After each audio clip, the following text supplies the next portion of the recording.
The second record was called "Taking My Time," right? Which kind of poetic Oh, justice. yes, yes. Well, that kind of worked out that way, didn't it? So there we were. But we had "Taking My Time," and on that record there was "Kicking It," right? "Baby I'm for Real" and "Candy Love You Like This." Were those the singles, Keith?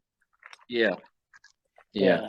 I mean, one of the Uh, things I liked about Baby I'm For Real is because it was one of the first times that I remember seeing the three of you all. Um, oh, was that taking my time? Was it? Oh, after seven you watched. see that? Okay, yeah. After seven, taking my time, why we Taking were. okay. I mean, I liked what I liked about Baby I'm For Real, and I guess you guys performing now is the fact that the three of you guys we could see the three of you perform because most of the time it was Melvin starting off and then Kevon would come in. It was pre-Boys to Men type of, how Sean and Michael will start off a song, then one year will stop. But what I liked about that track was it was able to feature prominently the three of you guys, different with your vocals. Whose Mhm. idea was it to make sure at least yes, we all of you guys were featured equal, well, not equally, but featured prominently on the track? That was Daryl Simmons. Okay. Earl Simmons.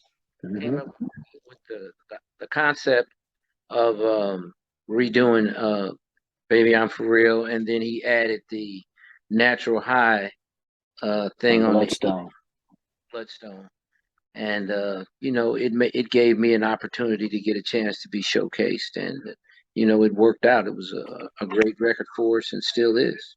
Yeah. When you, I mean, as main vocalists, when the tracks are being presented, do you guys say no, this doesn't fit us, or it's like okay, we'll go for it? Yeah, we listened to it. I mean, like even off of this unfinished business record, we decided to go a slightly different route with regards to how we approached some new music, and that was the case with probably the most different track on the album altogether, and was really new for us was the song, the lead single "Bittersweet," and we were presented with about four or five, maybe six various tracks, songs, if you will, but we all kind of listened to them and really just had to kind of make a determination of what song out of those that were presented to us felt most like a, a, a a story that After Seven would tell you, and so we have to size up. It has to, it kind of has to, in some manner or form, kind of fit what we think is can be a fair representation of After Seven, staying true and authentic to who we are. Yeah. I Yeah. mean, but when we think about um by the mid 90s, I mean, and there's a lot of talk right now about the state of R&B, but we noticed by the mid 90s, it went from R&B and then hip hop almost as a side note, then became hip hop and R&B, and then hip hop became the very dominant force. Did you, as a recording artist, R&B recording artist, then see the shift and see that a lot of radio stations were being predominantly putting a lot more hip hop and getting most of the vocalists were getting hip hop artists to feature on their records? Did you guys notice that, and or did you how did it affect you guys then? Keith, you can speak to it. I mean, I think we saw it. We saw all of that. It was happening right beneath our feet, or in front of our eyes. Where it was an R&B song, and a rapper was maybe just, hey, let me hop on there to kind of get on that track, and so I might let you get on this hook. I might, and you went from I might let you get on this this hook, this chorus to now it moved from that to eventually it got to where they were dominant, and I might let you sing on this hook. And so it totally flipped. It totally flipped in terms of hip hop artists and rappers who wanted to get on a course or get on a hook and spit 16 bars or something like that, to now they got the song, and you think we could get on here and sing about 16 bars on your Y'all swing me one of them hooks. yeah. Wow. It flipped. It totally flipped. So, but hey, this business is ever changing. It's constantly evolving, and so you kind of, and as much as you can, try to keep your ear to the ground and know what's coming next, or so you can figure out how you stay in the again, what's so important for us as an act, as an entity, is to stay true to who you are, and not lose your authenticity, but stay relevant if you can. Yeah, I mean, as I said, Unfinished Business is very reminiscent of an album that is very true to R&B, and as I said, I'm going to go through from Bittersweet down to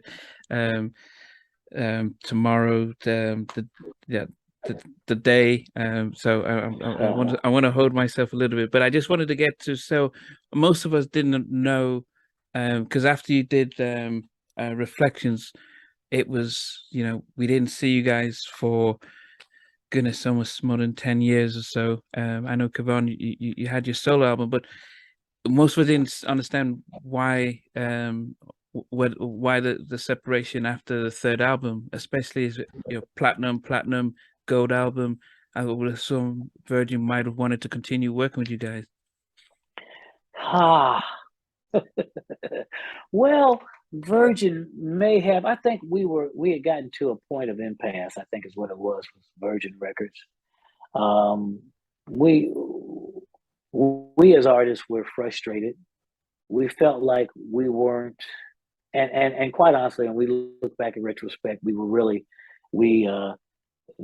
doing everything in their power that they knew to do.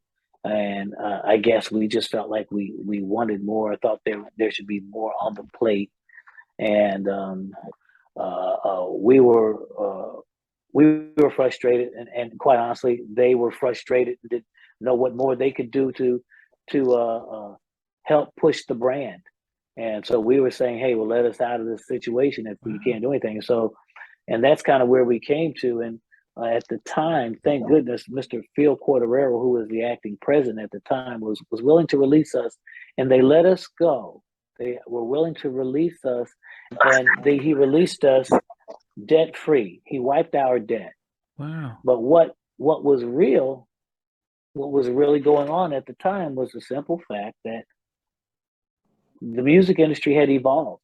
It had moved on to something else. So here we were, an act that had, sold multi-platinum, and were open to sign a deal with no debt. But there weren't any takers. There were no labels that were interested in After Seven as an entity, because I don't know if we were perceived to be difficult. I don't know if they felt like, a lot of the other artists that they were signing right now were really selling records, and they were youthful, because we were older than a lot of the acts that were out there. So, but the simple fact of the matter was there was not a deal to be had. Wow. So from that point, then next thing what was it? Soul Food came we did that in 1996. Soul Food came in 1997. And in 99, I went ahead and did a solo record. But there was just no real keen interest on the part of any of the many labels that were out at the time that wanted to take the group on.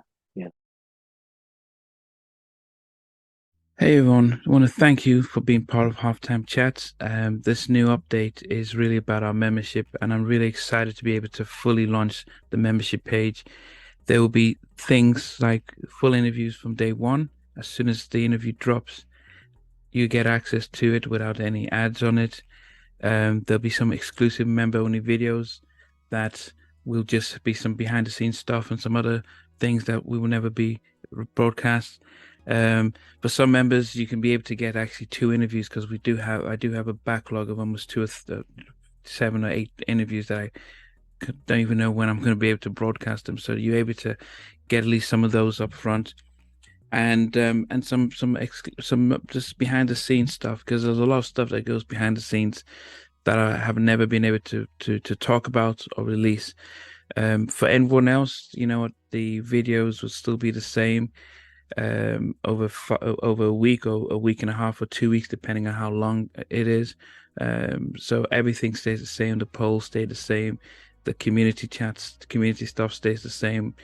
But I think with the membership stuff, I'm able to add a little bit more and invest a lot more time and energy in really supporting the members. So I do hope you come on that ride with me. I appreciate the support, and this will just help me continue to invest in taking things to the next level. Take care.